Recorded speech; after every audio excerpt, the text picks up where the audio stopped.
Presídio. O presídio do Carandiru possuía 9 pavilhões, cinzas e mal conservados, cada um com 5 andares abarrotados de pessoas. Pavilhão 2. Viviam aqui muitos dos presos que trabalhavam na prisão. Lá ficava o controle geral e a triagem, que é para onde iam os recém-chegados. Lá eles tinham o cabelo cortado no estilo tigela, recebiam os uniformes de presos e eram apresentados às regras da prisão. Pavilhão 4. Era o menos populoso e mais desejado pelos detentos. Foi criado com o objetivo de ser uma área médica. Apesar de não ser utilizado unicamente para esta função, ele continuou a exercendo. No primeiro andar ficavam os presos com tuberculose e uma ala conhecida como masmorra, que possuía celas apertadas, úmidas e onde ficavam gerados de morte. Por mais que suas situações fossem precárias e que, devido a isso, vários defensores dos direitos humanos tenham entrado em atrito com o presídio, a permanência nesse local insalubre significava salvação para diversos detentos, já que era um local considerado seguro. No segundo andar ficavam os doentes mentais, e no quinto, a enfermaria. Neste pavilhão também ficavam as poucas celas individuais do presídio, destinada aos presos com curso superior completo.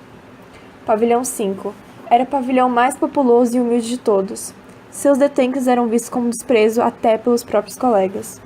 No primeiro andar ficavam as solitárias, cela de castigo, onde aqueles que quebravam regras da prisão eram trancafiados por 30 dias em uma pequena cela, sem qualquer fonte de luz e em total isolamento. No terceiro andar ficavam presos que corriam risco caso ficassem com os outros, como os estupradores, que sofriam grande perigo na prisão, pois os próprios presos condenam o estupro. Os justiceiros, que sofreriam diversas represálias, já que eram presos por matar bandidos, e detentos que foram expulsos de outros pavilhões devido a desentendimentos. O quarto andar possuía perfil semelhante ao do terceiro, porém no quarto andar tínhamos a grande presença de muitas travestis, que em sua maioria se prostituíam para conseguir sobreviver, já que muitas delas não contavam com nenhum apoio de suas famílias. Inclusive, muitas delas entraram no mundo do crime devido à falta de apoio de sua família e o total abandono que sentiam. O quinto andar era conhecido como Amarelo. Era o local onde presos ameaçados de morte ficavam. Por estarem ameaçados e temerem o exterior de suas celas, os detentos desse andar não saíam para o banho de sol e nem saíam de suas celas. Devido a isso, apresentavam pele amarelada que dava nome ao andar. Pavilhão 6. Era onde ficava a cozinha da cadeia. Porém, a cozinha foi fechada em 1985 e os presos passaram a se alimentar de quentinhas preparadas por empresas terceirizadas. No segundo andar ficava um auditório onde o Dr. Drauzio Varela administrava palestras sobre a AIDS e também algumas salas de administração.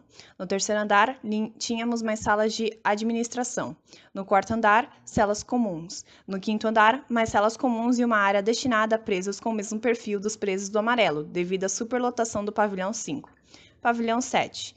Era considerado o pavilhão mais calmo devido ao seu baixo número de óbitos, tendo ficado por até 3 anos sem um homicídio sequer. Foi criado com o objetivo de ser um pavilhão de trabalho, muitos de seus detentos trabalhavam com a confecção de bolas de futebol, pipas, barcos, entre outros. Era também o pavilhão ideal para aqueles que planejavam fugir por túneis, já que era o pavilhão mais próximo das muralhas. Pavilhão 8. Era onde se encontravam os detentos reincidentes, que costumavam ser os mais respeitados e mais velhos da prisão. Eles conheciam as regras da prisão e sabiam como sobreviver naquele ambiente hostil. Em seu pátio, existia um grande campo de futebol, onde ocorriam jogos com os times dos presos que eram muito bem organizados, com técnico, juiz e principalmente com a torcida. Pavilhão 9, seus habitantes eram os réus primários. Sendo assim, esse era o pavilhão mais desordeiro de todo o presídio, já que os detentos de lá não eram familiarizados com as regras e sobre como é a vivência no xadrez, além de serem, em sua maioria, jovens imprudentes. Conceitos gerais da prisão.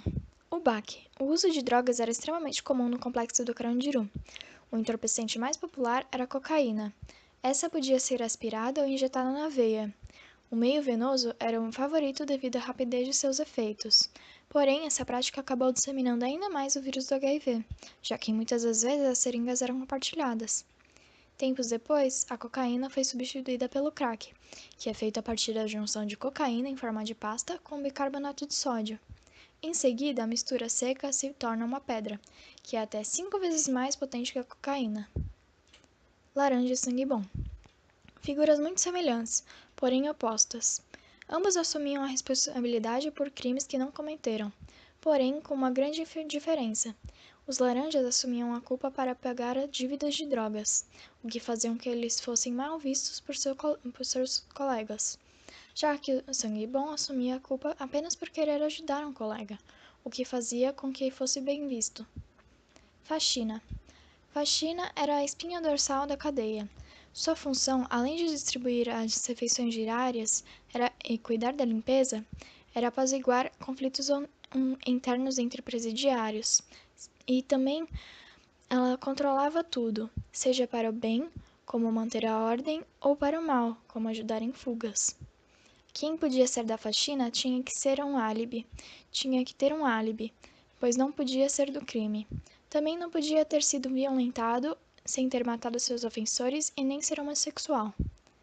A hierarquia também era muito séria e respeitada, sendo que quem estivesse no poder deveria estar preso alguns anos e quem não estivesse tinha que respeitar cegamente as ordens dos seus superiores, sendo elas ruins ou boas.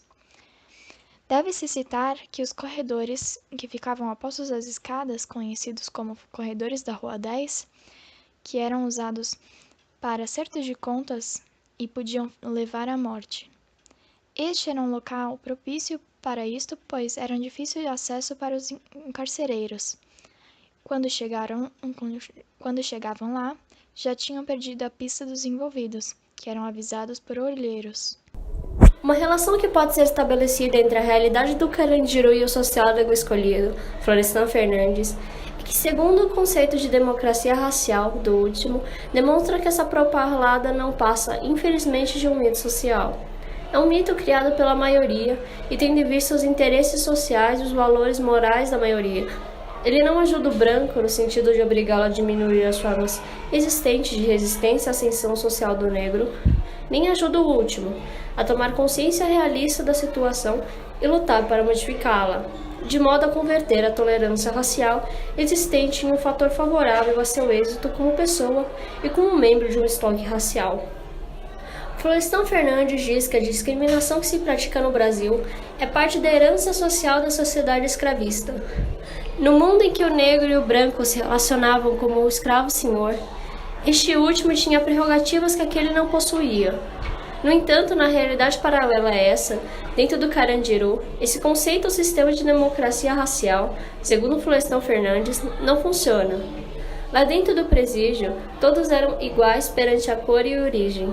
O único ponto diferente era a obtenção de função, ou seja, cada detento possuía uma determinada função no sistema criado e comandado, na maior parte, por eles, e cada um podia enriquecer, vendendo drogas, cigarros, pertences pessoais e até comida.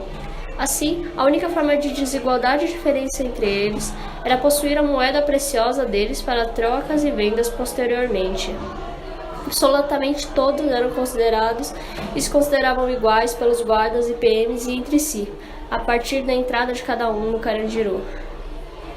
Apesar do Carandiru ser uma exceção dentro de si, não se pode dizer que as ideias de Florestan Fernandes não se aplicam de alguma forma ao Carandiru, pois sua teoria se dá na população prisional.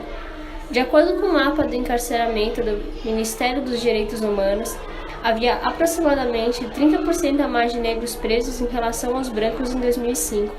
Nesse estudo que durou até 2012, além do aumento de presos em quase todos os anos, há sempre uma porcentagem maior de negros presos em relação aos brancos.